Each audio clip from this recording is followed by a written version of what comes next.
I am here with two ladies who will be able to look at those issues in the judiciary, and subsequently what exactly we are discussing judiciary accountability and the role of citizens in strengthening democracy.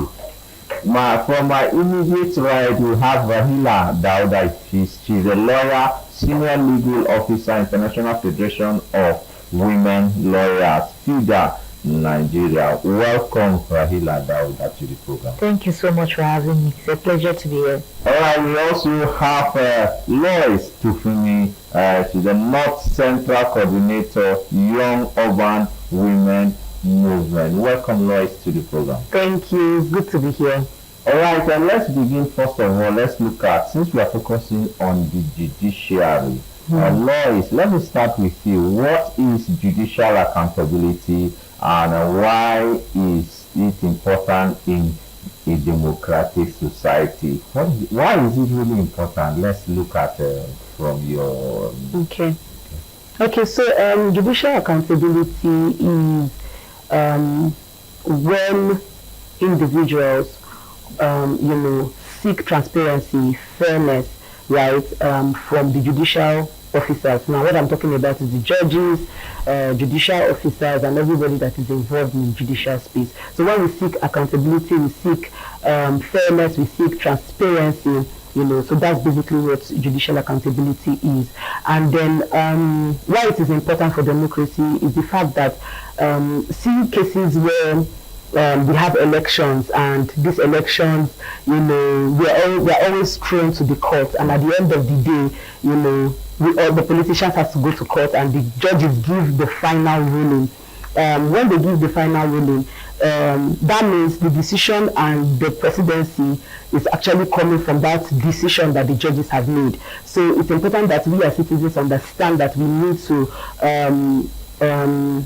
follow through with the process of judicial accountability. So what happened? Why did he give this particular decision? Why did he rule on this particular? So what laws are followed, right? So we as citizens must understand that. Is it fair? Is it transparent? Do we understand it? And all of that. So it's high time we start looking in that dimensions, where we see the fact that like the last case where we had Peter Obi and the fact that they went to the court after the whole electoral election. Yes, so at the end of the day, the judges gave that particular last decision, and today we have the president that we have. So at the end of the day, accountability doesn't just end at the polling unit when you vote and when you go and count the vote. After that process, what happens, and as individuals, what do we do next? So that's why we're here. Okay, now, if you had somebody, a certain politician say, let's go to court.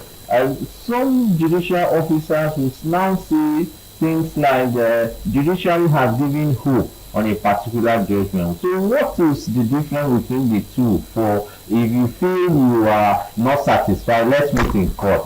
Citing an example of outcome of election. But we've seen a case have been in court for 10, 15 years. That particular woman, she's now a widow, but she was given the victory. So what is the difference between the two? Is it the timeline, or you just think that judiciary has never improved in the democratic space?